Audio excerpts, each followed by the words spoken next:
Pardon, excusez-moi, c'est un top. Je suis désolée. Il n'y a pas de souci.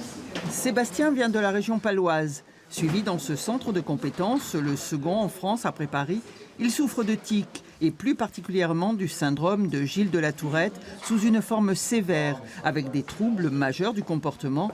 Ce syndrome a bouleversé son équilibre familial.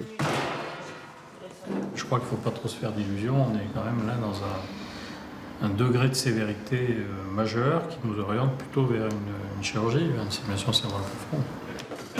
La chirurgie est réservée aux cas les plus graves. Elle consiste à entrer dans le réseau des neurones du cerveau pour stimuler électriquement avec une pile celle qui dysfonctionne. Les résultats sont spectaculaires. Mais y a-t-il différentes sortes de tics ? Ça peut démarrer par des clignements d'yeux, par des petits cris, pour ce qui est des Gilles de la Tourette. Ça peut être par la suite des tics qui sont plus complexes, c'est-à-dire les insultes, les gros mots, etc. Ça peut être sauter sur place. Donc la forme des tics peut changer. On n'a pas les mêmes tics tout le temps. Les tics apparaissent entre 5 et 8 ans et touchent 4 fois plus les garçons que les filles.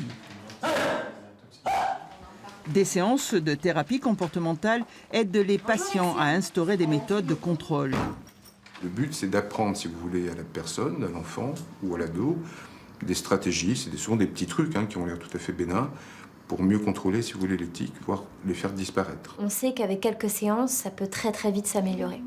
Quel que soit l'âge, au quotidien, les tics sont difficiles à vivre. Le regard des gens, comment ils pensent, c'est très très dur. J'ai accepté la maladie, ce qui m'a beaucoup aidé. Les exercices, la méditation.